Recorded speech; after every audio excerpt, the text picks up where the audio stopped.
শরদ চন্দ্র ভালো কুসুম রে আহারে আহারে আহারে দেখো চাঁদ ও দেখো চাঁদ উঠেছে গগনে চাঁদ উঠেছে নীল গগনে চাঁদ উঠেছে আজ ষোলো কলা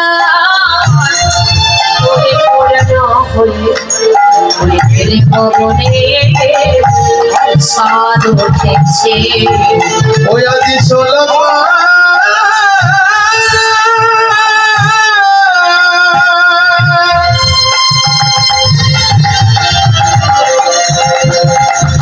পরিপূর্ণ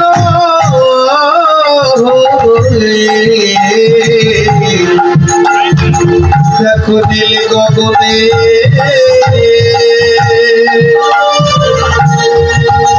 চাঁদ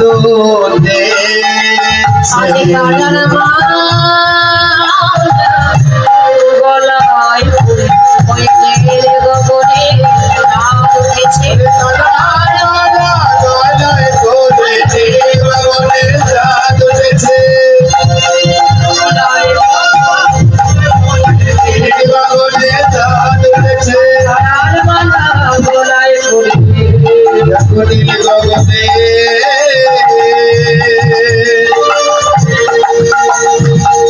চাঁদ উঠেছে কি বললেন শরদ সাথে সমগ্র রতে রতি দতে দমন যিনি সমগ্র রতি দমন করতে পেরেছেন তারই তো চন্দ্রের জ্যোতি হয়। শারদীয় পূর্ণিমার জ্যোতিটা কেমন? আবিরের মতো লাল টকটকে এত সুন্দর সাদা শুভ্র ছিল। শারদীয় পূর্ণিমা রজনী 12 মাসে কি হয় মা? 1 বছর। আবার 365 দিনে হয় 1 বছর। আচ্ছা এই 1 বছরে কতটি পূর্ণিমা হয় বাবা? মায়েরা জানেন কতটি পূর্ণিমা হয়?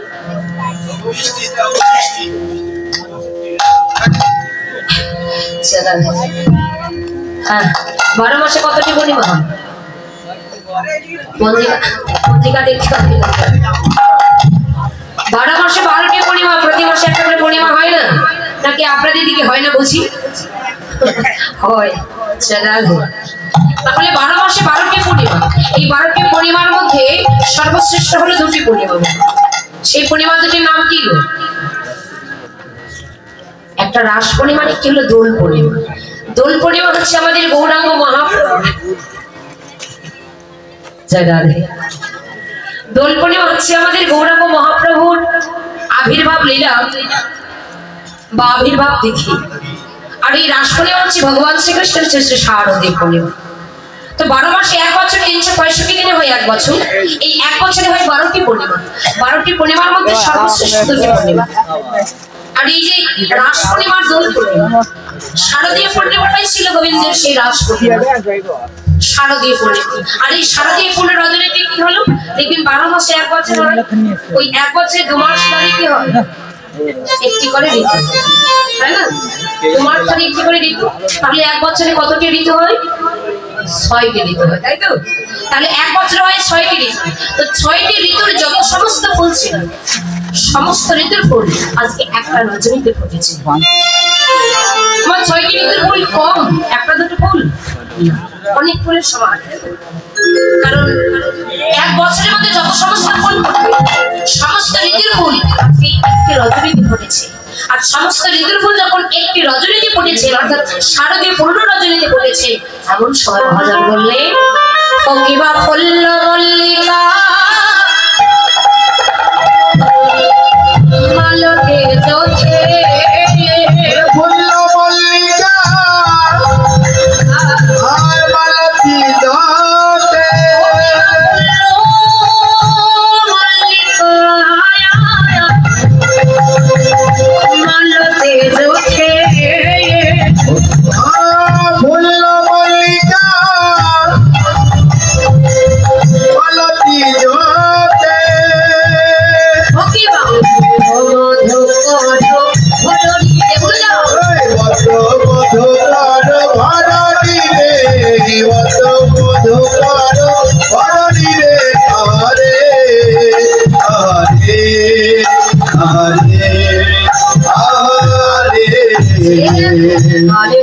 করিছে গানে করিছে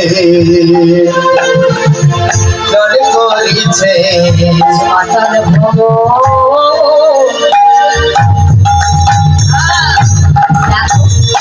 গানে করেছে ওরে পাতাল ভ্রম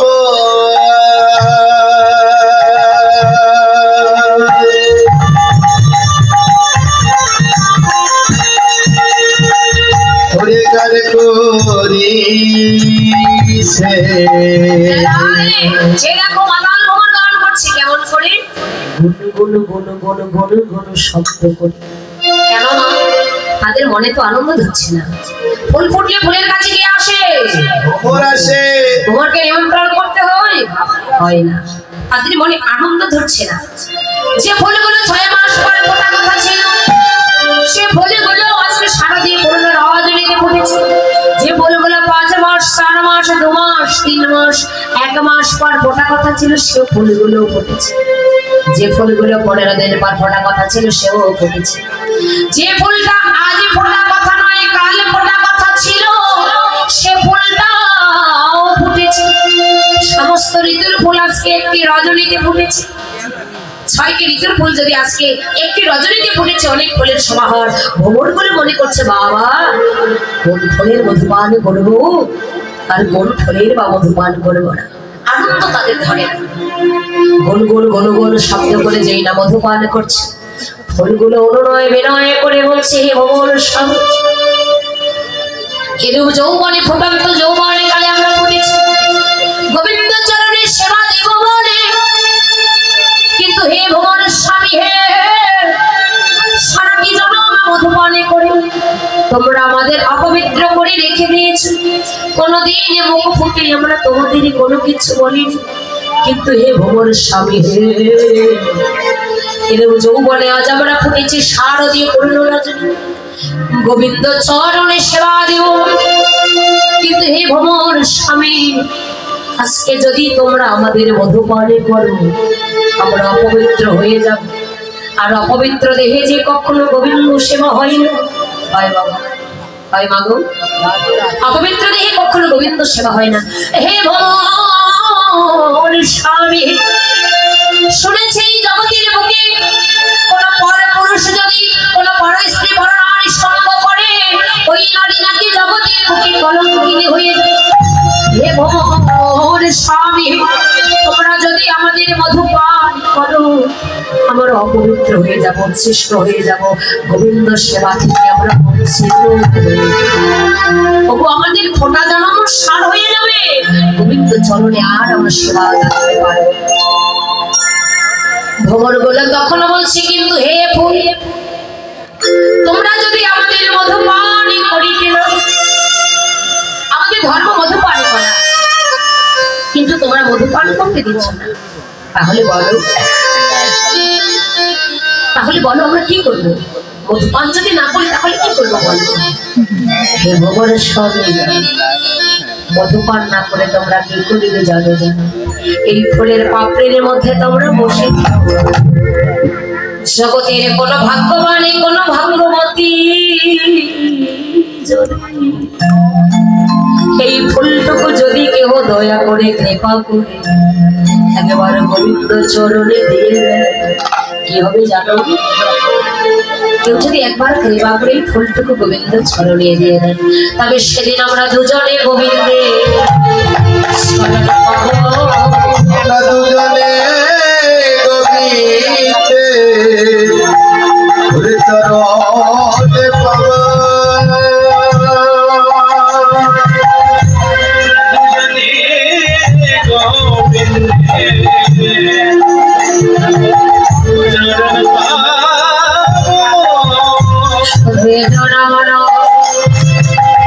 জনম জনমে সেদিন আমরা দুজনে শরণ পাবো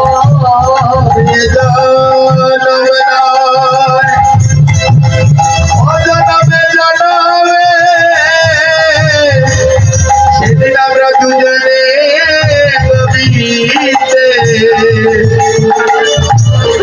চরণে পাবো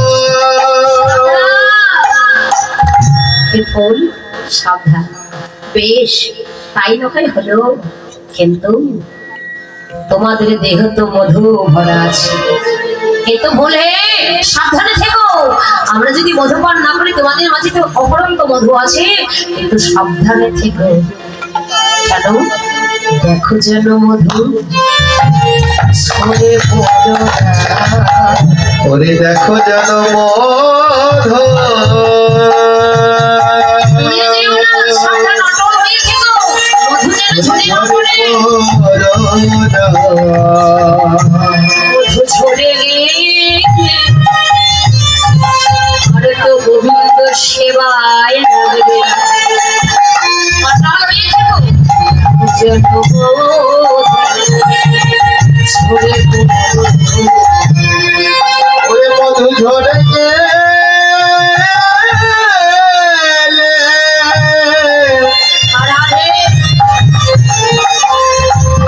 ওরে আর তো সেবায় লাগবে না। দেখো যেন মধু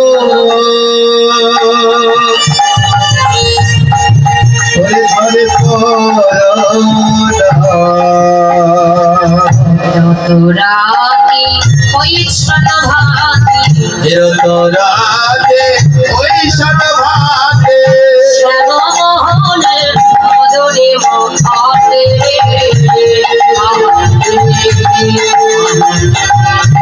আহারে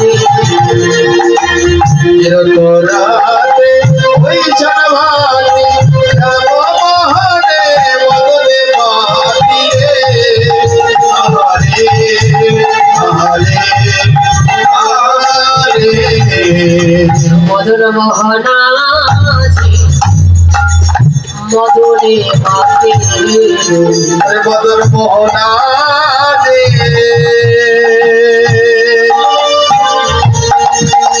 ওরে মদনে মাতিল ভক্তের সাগর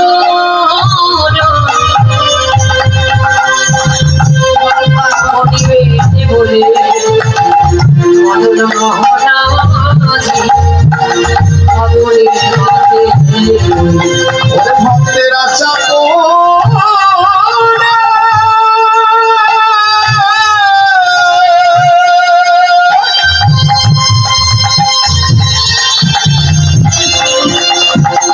ভক্তের আশা পুরা ওরে করিবে বলে মদন মোহনা রে ওরে বদনে আতিল মদন মোহনাজি মদনে মাতলেন, তার মানে কি কামে মাতলেন ভগবান? বলছেন না গো, লীলাটা হলো কাম দমনকারী লীলা। মদনকে মোহিত করে আজ ভগবান নাম ধরলেন মদন মোহন। এই মদনকে সৃষ্টি করেছিল কে বাবা? পিতামহ ব্রহ্মা। ব্রহ্মা সৃষ্টি করলেন এবং 5টি বাণ দিলেন, মদন, মাদন, মোহন, শোষণ ও স্তম্ভন। 5টি বাণ পেয়ে মদনের বড় দর্প হলো।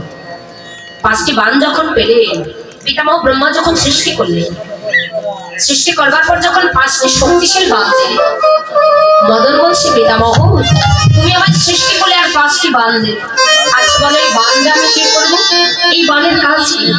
বলে তোমার সৃষ্টি করলাম এবং 5টি বাণ দিলাম, এই 5টি বাণ শক্তিশাল বাণ। এই বাণ তুমি যাকে ইচ্ছা করবে সেই তোমার কাছে বশ হয়ে যাবে। দর্প বেড়ে গেল মদনের। বা পিতামহ আমায় সৃষ্টি করলে 5টি শক্তিশাল বাণ দিল, তাহলে যাকে নিক্ষেপ করবো সে আমার কাছে বসাবে। অহংকারে মত্ত হয়ে মদন বাণ মেরেছিলেন। কাকে মান? দেখুন কাকে কাকে বাণ মারলেন। আর শক্তিশাল বাণ, বাণের এমনই তেজ, মদন একটি বাণ মেরেছিলেন দেবরাজ ইন্দ্র। দেবরাজ ইন্দ্র মদনের বাণে জর্জরিত হয়ে তার গুরুপত্নী অহল্যার আকৃষ্ট হয়ে তার সতীত্ব নাশ করেছিলেন। যে অহল্যা পাশানি থেকে মানবী হয়েছিল কোন দিন? যেদিন রামচন্দ্র 14 বছরের জন্য বনবাসে গেলেন। চিত্রকূট পর্বতে যখন গেলেন, ভাই ভরত ছিলেন মামার বাড়িতে। ফিরে এসে কৈকেয়ীর দাসী মন্থরাকে এক বাক্যে বলেছিল, মন্থরা আমার জ্যেষ্ঠ রাজা কোথায়? কৈকেয়ীর দাসী মন্থরা এক বাক্যে বলেছিল, পিতৃ সত্য পালনার্থে মা কৈকেয়ীর কথা রাখতে মা 14 বছরের জন্য বনবাস। কথাটি শুনে ভরত আর বিলম্ব করলেন না, 3টি মাকে সঙ্গে করে চিত্রকূট পর্বতে গেলেন। সে সময় রামচন্দ্র ছিলেন চিত্রকূট পর্বতে। রামচন্দ্র বলছে, ভাই তুই কি খবর পাসনি? আমি 14 বছরের জন্য বনবাস হয়েছি। শুনেছি দাদা। তাহলে এলি কেন? এসেছি 2টি প্রশ্নের উত্তর জানতে। কি প্রশ্ন? ও দাদা, আমার মা যে 2টি বর চেয়েছিল, একটি বলে ভরত রাজা হবে, আর একটি বলে রাম 14 বছরের জন্য বনবাস যাবে। এই 2টি বরের মধ্যে আচ্ছা বলো না দাদা, আমার মা প্রথম কোন বরটি চেয়েছিল? রামচন্দ্র বলছে, ভাই প্রথম বরে চেয়েছিল ভরত যেন রাজা হয়, আর দ্বিতীয় বরে চেয়েছিল রাম যেন 14 বছরের জন্য বনবাসে যায়। দাদা কথাটি শুনে বেশ খুশি হলাম, কিন্তু বলো ভরত রাজা হবে, তারপর রাম 14 বছরের জন্য বনবাসে যাবে, তাই যদি হবে আমি মামার বাড়ি থেকে ফিরলাম না, রাজসিংহাসন পেলাম না, রাজত্ব পেলাম না, তুমি পালিয়ে কেন বনবাসে? কারণ যে দেশের রাজা হবে তার কথাই শেষ কথা। আমি রাজত্ব পেলাম না, সিংহাসন পেলাম না, তুমি পালিয়ে কেন বনবাসে এলে? ভগবান হয়ে মাথাটা নিচু করে দাঁড়িয়ে আছে। দাদা কথা বলো। ভাই ঠিকই বলেছিস, কিন্তু জানিস হাসবার বেলা কত যোগী মনে ঋষি আমার জন্য কথা ভেবেছিল। তুই কি জানিস না, আমি যদি বনবাসে না আসতাম রাবণ কোনোদিন সীতাকে চুরি করতে পারত না। সীতাকে যদি চুরি করতে না পারতো ওই রাবণ রাজার বংশ কোনোদিন উদ্ধার হতো না। তুই কি জানিস না, আমি যদি বনবাসে না আসতাম নিচু জাতের মেয়ে শবরী, চন্ডাল ঘরের মেয়ে, শিশুকাল থেকে আমাকে ভালোবেসে মাথার চুল পেকে গেল, দাঁতে পড়ে গেলে এখনো তাকে কৃপা করতে পারলাম না। আমি যদি বনবাসে না আসতাম নিচু জাতের মেয়ে শবরী কোনোদিন উদ্ধার হতে পারত না। যে শবরী প্রভুর প্রেম ছিল। আমি যদি বনবাসে না আসতাম অহল্যা মা কোনোদিন পাষাণী থেকে মানবী হতো না। দেখুন সেই দিনের কথা। ভরত বলছে, দাদা তাহলে তুমি স্বীকার করছো পিতৃ সত্য পালনার্থে মা কৈকেয়ীর কথা রাখলে তুমি বনবাসে নাও, তুমি তোমার নিজের স্বার্থের জন্য বনবাসে এসেছো। ভাই রে, জগতের মানুষ যা জানে তা মিথ্যা, আজ আমি তোর কাছে যা বলছি তাই হলো সত্য। বেশ, তাহলে সেই দিনের কথা, যেদিন এত শক্তিশালী বাণ নিক্ষেপ করেছিলেন, সেই বাণে জর্জরিত হলেন। সেই বাণে দেবরাজ ইন্দ্র জর্জরিত হয়ে তার গুরুপতি অহল্যার উপর আকৃষ্ট হলেন। আর বাণ মেরেছিলেন কাকে? চন্দ্রদেবের উপরে। চন্দ্রদেব মদনের বাণে জর্জরিত হয়ে তার গুরুপত্নী তারার উপর আকৃষ্ট হলেন। আর বাণ মেরেছিলেন কাকে? যে পিতামহ ব্রহ্মা সৃষ্টি করলেন সেই পিতাকে বাণ মারলেন। পিতামহ তুমি তো আমায় সৃষ্টি করলে এবং বাণ দিলে, বেশ একটি বাণ তাহলে তোমাকে নিক্ষেপ করে দেখি কাজ করে কিনা। পিতামহ ব্রহ্মা মদনের বাণে জর্জরিত হয়ে নিজ কন্যার আকৃষ্ট হয়ে তার সতীত্ব নাশ করলেন। নিজ কন্যা চিৎকার করে বলছে, পিতা পিতা হয়ে তুমি কি সর্বনাশ করতে পারলে? পিতা বলছে, মারে যে মদনীকে আমি সৃষ্টি করলাম আর যাকে আমি শক্তিশালী বাণ দিলাম, সেই মদনের বাণে জর্জরিত হয়ে আজ আমি তোর সতীত্ব নাশ করেছি, কথা দিলাম। হবে না, আশীর্বাদ করছি আগত জন্মে সবার ঘরে ঘরে মঙ্গল হয়ে থাকবে, অর্থাৎ সন্ধ্যা প্রদীপ রূপে থাকবে। আমার মায়েরা সন্ধ্যা প্রদীপ দেন না, এই সন্ধ্যাটাকে পিতামহ ব্রহ্মার রূপে। আরেকটি বার বললেন দেবাদিদেব মহাদেবের পর। মহাদেব বলছে, মাধব তুই আমায় গান মারছিস, অভিশাপ দিচ্ছি যাতে ভৎস হয়ে যায়। মদনের স্ত্রী হল রতি সুন্দরী, যার আরেক বাবা সেই রতি সুন্দরী ভোলা মহেশ্বরের সাধনা করতে লাগলেন, যার আরেক নাম ছিল আশুতোষ, যিনি অল্পতেই সন্তুষ্ট হয়ে যায়। সাধনায় সন্তুষ্ট হয়ে বলেছিল, রতি কেঁদো না, তোমার স্বামী বেঁচে থাকবে কিন্তু কোনো দেহ থাকবে না, প্রাণ থাকবে কোনো দেহ থাকবে না। 4টি বাণ নিক্ষেপ করার পর আরেকটি বাণ রেখেছিল। সেই বাণটি নিয়ে ভগবান কৃষ্ণের কাছে গিয়ে বলছে, এই কৃষ্ণ কৃষ্ণ এই কৃষ্ণ, জগতে নাকি সবাই তোমাকে ভগবান বলে মানে, কিন্তু আমি মদন মানে না। আমার 5টি শক্তিশালী বাণ আছে, 4টি শক্তিশালী বাণ 4 জনকে নিক্ষেপ করেছি, আর একটি বাণ রেখেছি আমি তোমাকে নিক্ষেপ করব বলে। তুমি কেমন ভগবান, আজ আমি তোমায় পরীক্ষা করব। ভগবান কি এত দর্পকার সইতে পারে বাবা? দর্পহারি মধুসূদন দৈববাণী হয়ে বলছে, মদন জগতে সব সইতে পারি, আর অহংকার আমি সইতে পারি না। মদন থেকো তুমি কানে পেতে, আর মনে আশা মেটাতে হবে সেই শারদীয় পূর্ণ রজনী।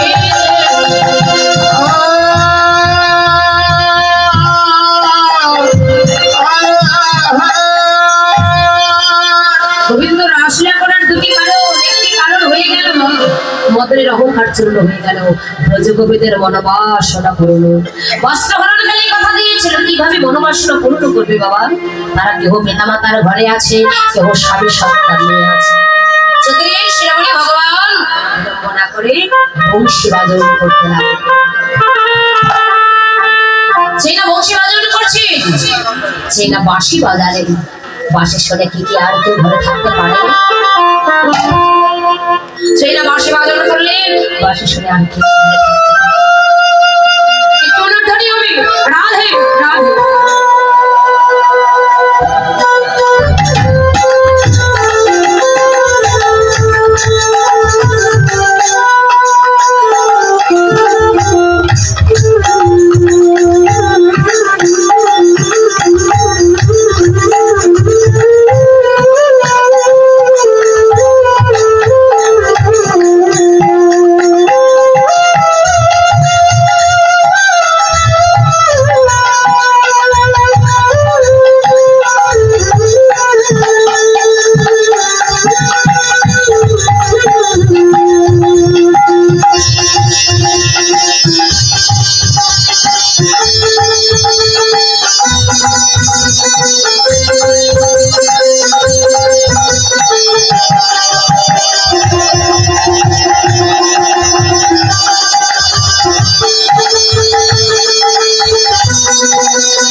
মানে এগুলো পার্টি না থাকলে হয় না, এগুলো কাঁথা কাঁথা দিলে জড়ো হয়ে যাচ্ছে, পড়ারই ভয় বেশি।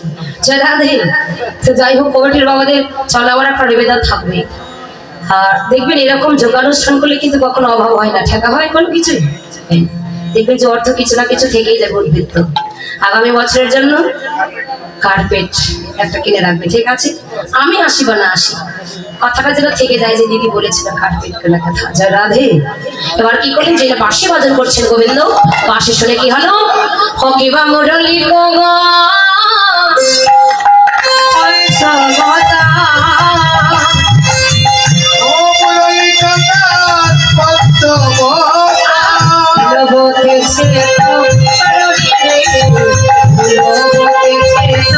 শোনত গোপী মহিরপে